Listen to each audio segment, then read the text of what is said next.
Hey, is this thing on? I'm just checking. Enjoy the meeting. Throw yours out first thing in the morning. Why not? Yeah, we were just getting ready. We were just getting going. All right, guys. Happy Tuesday, April 13th. I didn't put it on the agenda that I was going to talk about, but we have. If anybody hasn't seen, tax day has been extended a month. I mean, that was a little while ago. So taxes aren't due in 2 days. They're due next month, the 15th, just in case nobody heard about it and is having an oh shit moment, just like you did at the end of the year about extending your real estate license and paying for all those fees. They extended that too. So if you're having one of those moments, just know that you got 30 more days to get your stuff together and get your taxes filed or get an extension in. Today, we're going to talk about what we're going to get to and talk about some success principles. So it's a really good book called The Success Principles that talks about, I mean, there's probably about 20 really solid ideas, but there's about 50 or so success principles that are covered in there. And they're really, really great thoughts and ideas. So we're going to talk about those once we get done with a few other things. But I want to make sure we have some times for buyer wants and listings, new listings. So we'll get to those right after a couple of these things. So just a couple agenda items. Next Level University next week, Monday, Tuesday, Wednesday, 10 to 5. You should have an email to register for them to follow a link. If not, go to Beggins Agents and look for Next Level University. You'll be able to register for any of the classes that you want. So please register for them. The Zoom meeting room does cap out, which is why we're wanting people to register. If you don't register and just try and show up, if you didn't have a registration, you might not be able to get in. So that's why we want you to register. You don't have to show up if you register for something. If you miss it and get busy, but please try and register for them. Next, see top agent for fourth quarter, first quarter. That is at the Trade Winds next Friday, not this Friday, next Friday. So just looking at some of these numbers, these are people that have this is for the first quarter, right? Just the first quarter. These are transaction fees that are in Craig's name, plus anybody, if they left, he gets them in his name. But our top agent had almost $200,000 in the first quarter, $170,000. $140,000, $100,000, $100,000, $100,000, $100,000, $100,000, $80,000. So if you think it's something that's not possible, check yourself, check your thoughts, check your brain. Because if your initial thought is, wow, I could never do that. For those of you that had that thought in your head, wow, I couldn't do that. Or, oh my goodness, how in the hell could I ever do that? That's the problem. That's where it starts. In that moment of not believing, you all of a sudden changed your ability to create this future of $100,000 in a quarter and shifted it right back to what you've always had. That instant that you did that is what created that change. You need to start being aware. You need to start thinking about what you think about on a daily basis, on a minute-to-minute basis. We have over 70,000 thoughts a day. That's a lot of thinking, but 90 to 95% of those thoughts are the same repetitive thoughts over and over again. Start thinking about what you think about in moments like this when these things come up. Because if you start thinking about that and become aware and say, was that a positive thought? Is that going to get me where I want to be? Was that nice to do? Should I have done something differently? Maybe I should apologize. If you start thinking about everything you think about, you're going to put yourself in a position where all of a sudden you have the ability to create rather than being managed by the circumstances that continually come to you throughout the day. If you start catching them, I know it sounds backwards. I have to think about everything. How does that give me time to really think about other things? Well, your body and your brain are being driven towards what you've always done anyway. So if you can stop thinking about all the things you normally think about and implant some new thoughts, you create a new direction and a new future. Yes, it's Henry Ford. Henry Ford, whether you think you can or think you can't, you are right. Because if you think you can, and if I believe and I think that I can, I'm going to do it until I get it. I will go out and do it until it's done. But if I think I can't, I'm less likely to do anything to work towards trying to get it. Like when you put a listing on the market, if you say, oh, we'll never get that, how likely are you to put it up on the market? How likely are you to really fight for it? The first person that calls you and says, wow, where did you get that price? I know, right? The seller is just crazy. I know the market's nuts, but I even told her it's not. I mean, you're putting yourself in a worse position. But if you think you can and you stand up for your rights, stand up for your values, stand up for what you believe in, you're more likely to go out and actually do something. But you have to be cognizant of your thoughts. You have to actually catch your thoughts as they happen, because your brain is not meant to keep you successful. It's meant to keep you safe. And safe is doing the same things that you've always done. Why? Because you haven't died yet. Plain and simple. You're still alive because of everything you've already done. So let's just keep doing those things. That's the simplest way to put your brain. You haven't died yet. You're still alive. Let's just keep doing all those same things, because if you don't do anything different, we're going to be okay. So start thinking about what you think about. Create some new direction for yourself. Then Craig showed this one earlier about the top agents. You know, there's 3 people that made it all quarter. I want to call out the people who made it, who sold enough in 1 or 2 quarters to make it for the entire year. So the people who in 1 or 2 quarters, like Heidi Seddon, who sold $100,000 in 1 month, made enough in 1 month to actually make it for the entire year. She's not getting called out by that. So yes, the people are consistent and they made it every month and made $100,000. But there's people that make $200,000 that didn't make it every month. And that's okay, because you have a life, you have kids, you have goals, you have dreams, you have places you want to go, things you want to do, you want to take time off, you want to sit down and relax a little bit. That's okay. So I want to call out the people. I didn't go through and pull the names out, but I want you to know, if you did that, if you were someone who made $100,000 in 2 quarters, but only made $5,000 in another quarter and $10,000 in another quarter, thank you. I appreciate you. There you go. That's a great thought. Immediately saying you're welcome, instead of going, oh man, oh shucks. Well, no, you're welcome. I deserve it. I absolutely deserve that credit. So you guys busted your ass and did an amazing job. So thank you to everybody, even if you didn't make it every quarter, but those of you that made it in a matter of 1 quarter or 2 quarters. So thank you very much for that. Our March tops, you heard about those. Just want to give a quick congratulations to all of you.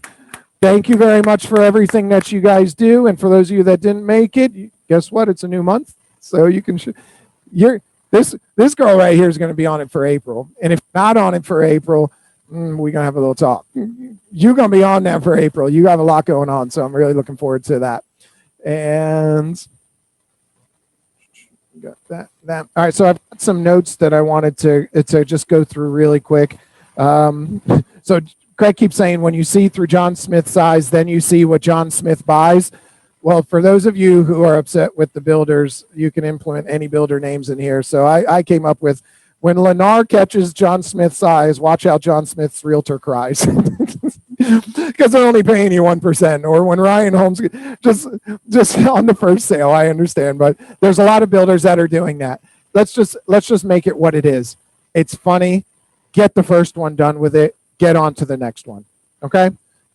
Let's not, then you get 3, then you get 4. So let's just get over with it. Sell the home and get on to the next one and earn your 3 and 4%. Right? Get the first one done. Then we talked about NLU. I want to tell you a story about listings and about how overpricing isn't really a thing right now. It's almost impossible to overprice a home unless you price it for twice what it's going to sell for, and even then you might get a buyer. So I want to tell you about my cousin. My cousin has a home in I won't give too much information, in Plant City, and she is a real estate agent. She's not active. She's also a physician assistant, but she listed her own home and she consulted with me and asked me what I would do. Went through the whole scenario, talked about pricing. The sold comps show it should sell for $400. The pending comps show that there's 4 homes that buyers want to buy between $415 and $420, meaning that pending home buyers are willing to pay more than $400 right now. So we listed it. We talked about it. Want to list it $415, and she was ecstatic about it. We went through the strategy, putting the property on the market on Wednesday. No offers will be reviewed until Sunday evening. All that jazz. Had open houses. She ended up with a ton of offers, but there was 3 of them that really stood out. Every single offer was at list price, escalating to something. $415 to $425, $415 to $430, $415 to $425. That was what it was by Saturday. By Sunday afternoon, she had offers that were 425 escalating to 450. She had offers that were 445 escalating to 465 and 455 escalating to 475. Unbelievable. All three of those that were at the top, waiving appraisal contingencies, willing to pay whatever the contract price is. In writing, already agreed to it. Okay? So that's what's going on in this market. And stories relate. People relate to stories because they put themselves in that position and they start to feel the emotions of that person as they go through it. And they start to, wow, that could really happen to me. That'd be really awesome. So tell a story. For those of you who don't, Kim's got a great story that she could tell, well, once it closes, because she just had one go on the market for way higher than what we're really expecting. On the market Friday, multiple offers, right? And over asking price by a significant amount, all cash. Way higher than anything. We're like, woohoo! Holy shit, I'm gonna go tell every neighbor. So, it's happening. That's what's going on. So just get out there, tell a story, get on social media. Mike and Jeff have been talking about documenting. For those of you that are social media savvy, take it up a notch. Start documenting everything you do. Take photos of every part of the buyer or listing process. Take photos of your seller sitting at the table signing a document if you're there. Take photos of showing up for a preview. Shoot a video, a quick 30-second video while you're driving to the house or pulling up to the house about to do a preview, a listing presentation, or whatever. And if you don't get it, that's okay. That's real life. People want to see those things. But when you put a property on the market, take some photos, document it, do some videos, get it out there. Tell a story that says, so I went and I was talking to a seller. I talked to somebody, and let me tell you a little story about what's going on in this market. And if you told a story, I'm telling you right now, I'm going to do it. I'm going to get out there and say, for those of you who don't know me, who don't know that I've been in real estate, I know most of you do, but for those of you who don't know, I've been, working with Central 21 Beggins in a different capacity as a sales manager and success coach, coaching and training agents on how to properly blah, blah, blah, blah, blah, going through that. And I'm going to tell you, let me tell you a story about how we coached an agent through a process that really benefited the seller. Let me tell you another story about that and invite people if they want to learn more to reach out to me. But I'm also doing it because I want to tell every single one of my friends, if you want to sell the home, I'm the guy for the job because I know what the hell I'm doing and everybody else is just going to go, take it. We got multiple offers in one day. If my cousin would have been obliged to accept the first couple offers that went in, 425 with appraisal contingencies. By Sunday, because we did that, she's going to be between 465 and 470. And one of them was her buyer, reached out to her directly. So tell these stories. Get online, document the whole thing, start creating more of a life online for people to see. People watch reality TV all day long. Some of the most widely watched shows are reality TV. Be the reality TV for them. They're on social media more than they're on TV. If they're on social media and you've got a personality like this guy over here who does Batman and T-Rex stuff and all personality stuff like that, and people watch it and people engage with it, there's something. But if you just have a personality that people like, you've got an amazing personality. I don't know much anything. I'm just kidding. But you guys have an amazing personality. Tell stories. Get online. People are going to like it. People are going to engage with it, and you'll get some more opportunities out of it. But that's what this world is coming to. It's all about documenting and showing people what you're doing, living your life, getting people engaged. You don't have to sell a single person. All you have to do is get them to like you a little bit more. But if they don't know you, how can they like you? So create your own little reality TV moments online and do that. An interesting statement that was made here, we have to keep the real estate market alive. If we don't go out and get listings, what's going to happen? If we're going to run out of shoes on our shoe store. So if we don't go out and get inventory, if we don't have these conversations, like that conversation that I'm going to have is probably going to get 2 or 3 people to reach out to me and say, hey, we've considered, and I'm going to tell them, if you have the ability to sell your home and cash out in the biggest equity position you're probably ever going to have, and then just rent your home for a little while to really determine what's next for you in your life, now is the time to do it. If I told a story like that, how many people might be interested that never thought about selling or weren't really considering it, might get them off the shelf, off the fence. So that's an opportunity. We have to create a real estate market. It is up to us as the real estate agents to create the market, to create the inventory, to get this going. So please make sure that we're getting out there doing more of this. So one thing that I mentioned, Craig mentioned talking about pricing, said $400 a foot, that's never going to happen. And he made a statement. Sometimes what we know is what holds us back. Sometimes it's what we know that's stopping us from doing something. And I've told this story before. I'll tell it again, though. There's this guy who went, and his name is Cliff, and it's a real story. He went and signed up for an ultra marathon race. For those of you who don't know, these are days on end, sometimes all day, 24 hours straight, sometimes 5 days, sometimes 3 days. He did an ultra marathon. It was going to be 5 days straight. Never ran a day in his life.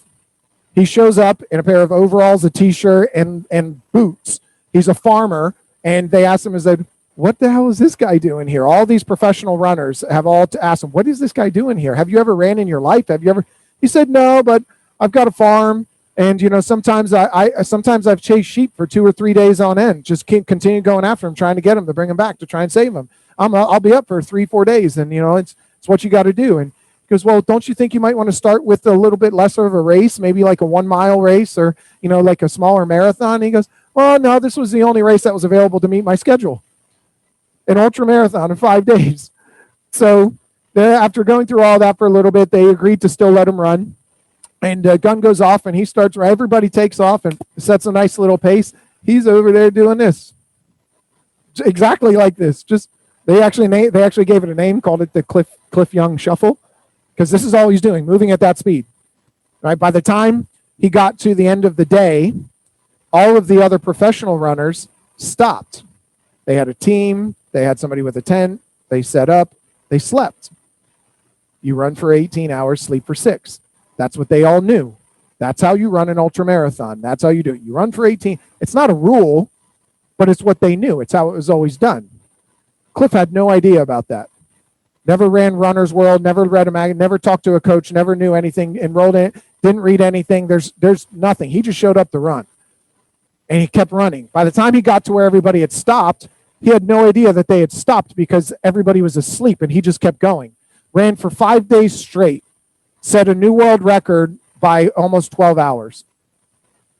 It's what he didn't know that gave him that much power. If he would have known about how to run a race, if he would have known that you run for 18, sleep for 6, he would have been way behind in the pack. But he had no idea. All he knew is run for 5 days. Let's do it. And he went out and did it. He had no idea. But it's what he didn't know that actually gave him his power. So sometimes what we know is what actually holds us back. So change your perspective just a little bit. You don't know everything. Wow, that's crazy. I can't believe they put it up at that price. Holy shit, it's under contract. I don't know how many times I've caught myself saying that in the last 3 months. And I've just trained myself now to stop.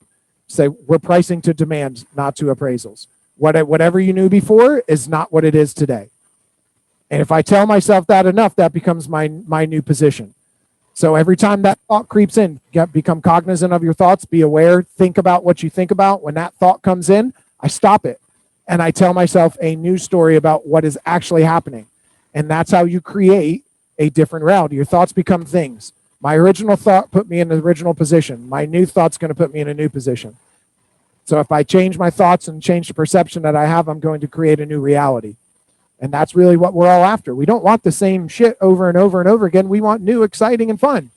So change your thoughts. New thoughts bring new opportunities.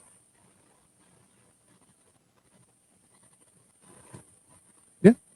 Well, so Kim was saying when she came in, she was saying she thought she was crazy. They're crazy. They paid this much for it like a year and a half ago. This is crazy. But my response, because of that, if you would have probably come in a week earlier, it would have been a different conversation. But my reaction was, go for it. Why not? There's one listed right down the road for $899. There's one right up in the front that just sold for like $770. Go for it. Somebody's going to want it, and you end up with multiple offers. So, I mean, just having that ability to think outside the box and think differently is what's putting us into a better position. And if you want to know why the pricing is the way that it is and why things are changing, guess how much a 4x8 sheet of plywood is? $11. Liar. Guess how much a 4x8 sheet of plywood is? Anybody? 40. You're on Google. That doesn't count. I know. I'm just kidding. $40. One 4x8 sheet of plywood is $35 to $40. How much is it normally? $8 to $12. Right? It's $8 to $12 for a normal 4x8 sheet of plywood. Now they're $35 to $40. That's what's happening. That's what's going on in the market that we're in. That's why things are really elevated for builders. The prices are going up. Keep these conversations top of mind because that's really what's going to set you apart. D.R. Horton, sell the hell out of them. They are one of the only builders still putting homes into ground regularly. You heard one community, 18 starts. The next community, 24 starts. They're continually putting homes in the ground where other neighborhoods and other communities are capping the amount of starts that they're having. D.R. Horton says, we're just going to keep building. And then they go outside the box and say, if lumber went from $2 for a 2x4 to $8 for a 2x4, let's use metal. And if you don't know, metal is going to be more of a superior product. GL Homes in Valencia Lakes, all of their interior walls are all metal frame. So GL does most all of their communities with all metal frame on the interior. What do we have in Florida that not many other places have? Not really a blessing, but we have them. Termites. So what do termites eat? Okay. So if you alleviate one more thing for the termites to eat, and now all you have is roof trusses and rafters, you should put yourself in a better position. So that's something to consider. I want to talk now about really quick about good agenting. So I'm sure you already know this. The agent that put an offer in on Kim's home is a very well-known agent. And this agent, in order to make the deal happen, went above and beyond and said, hey, I know the broker. Let me call him. Let me tell him about my buyer. Let me have the broker reach out to the agent and have him vouch for me and my buyer, just in case they don't know who I am. She didn't have the ego that says, in case you don't know who I am, I sell a ton of homes in this area. No, she called the broker and said, Craig, I got a buyer who really wants this home. I need you to vouch for me. Can you vouch for us and a buyer? So the agent went the extra mile, reached out, had some conversations to try and put her buyer in a better position, whatever it takes. And if you look at all of this lady's listings that are on the market, all of their listings state that she wants a FAR Bar 5 contract, not an as-is contract. Why? Because we don't want a buyer being able to cancel. And I would highly encourage every single one of you to start having conversations with your seller. We do not accept as-is contracts. Right now, I would not accept an as-is contract. How many offers have you written for, well, just shout it out. How many offers have you written for one specific buyer? The most that you've written. How many offers have you written for one specific buyer and still not got him under contract or finally got him under contract? How many offers did it take? 2, 12, probably 4 or 5. So you haven't, how many? Because she gets them, 6. So how many? 3 offers. So we're writing anywhere between 3 and 12 offers for buyers to get them accepted. What do buyers get? Anxious. What do agents get? Frustrated. So what do? Throw offers out on multiple properties. I'm going to put an offer out. I like this one, and this one. Great. Let's put as-is offers on every single one of them. You're going to put 3 offers out on 3 different properties, whichever one they get. And they're not just canceling them as soon as they get, if they get 3 of them under contract, they're not just canceling 2 of them and moving forward with 1. They're going to wait. They're going to do an inspection on it first, make sure it's good to go. And if it is, then cancel. Or they're going to do an inspection on this one. It has some issues. Do an inspection on their second favorite one. They're going to drag it all the way out. Try not to accept an as-is contract. I would accept a FAR Bar contract with repair limits. Tell the seller, we are going to get probably $5,000 to $25,000 more for your home. Commit to doing $1,000 in repairs.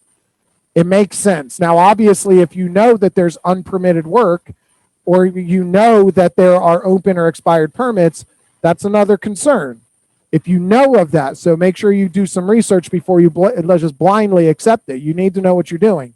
But a FAR Bar contract, the FAR Bar 5 with repair limits is going to keep the deal together because the buyer does not have the ability to cancel in their sole discretion.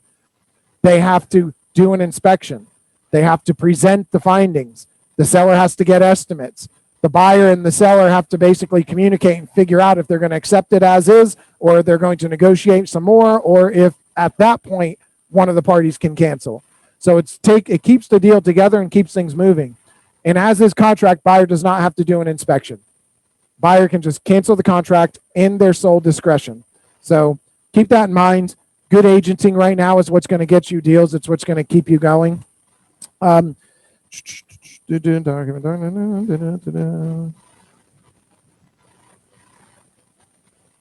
112 offers at 170,000. It's nearly impossible. So you're going to get desperate. You're going to start writing multiple offers. So now what I want, well, you should, because I can't fault a buyer's agent for doing it. You should have her sign a single agent notice. Like, as a buyer's agent, do it. Have your buyer sign a single agent notice. You have to do what they direct you to do. You can put one party's interest above the others. Do it. Get your buyer at any cost what it is to get that home, because the seller's doing at any cost to get the top dollar. So you have to change strategy a little bit.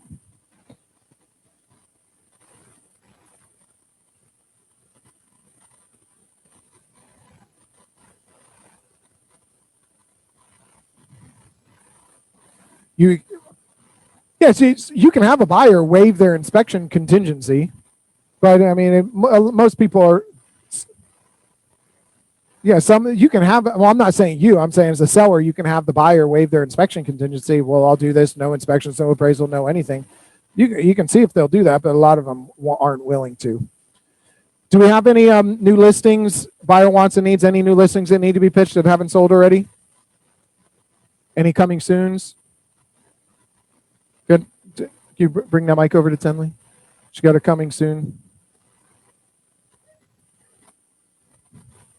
If you're online and you have something you want to pitch, let me know. We got 10 minutes left. Hi. I have a listing that's going to be coming up the end of next week. It's going to go live on Thursday. It's in Lucia Lake, which is where I just sold my home. For $1 million. 1 million smackers. I'm a little tired. I've been moving all weekend. I'm like fried.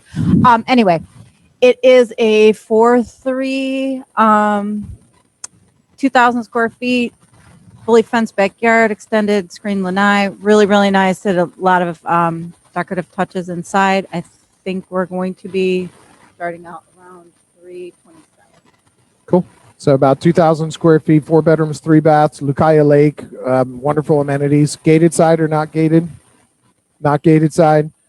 So it's got wonderful amenities. You have access, no matter which side you're on, you have access to all the amenities. It's a very hot neighborhood and things are selling very fast. Any other new listings coming soon you want to pitch? No? Good. Well, we only got less than 10 minutes left. If nobody has anything else, we did go way over time on the sales meeting, so I'm going to end this quickly. I could see the glaze going everybody's eyes from sitting. So I apologize for the longer meeting and longer time. So we'll just end it right there. I'll save some of the success principles for another time. We'll go through those. If there's some great strategies, thoughts, and things to implement in your life. But if you need anything, reach out. Please call, text, or email. Make sure you reach out and let us know what you need.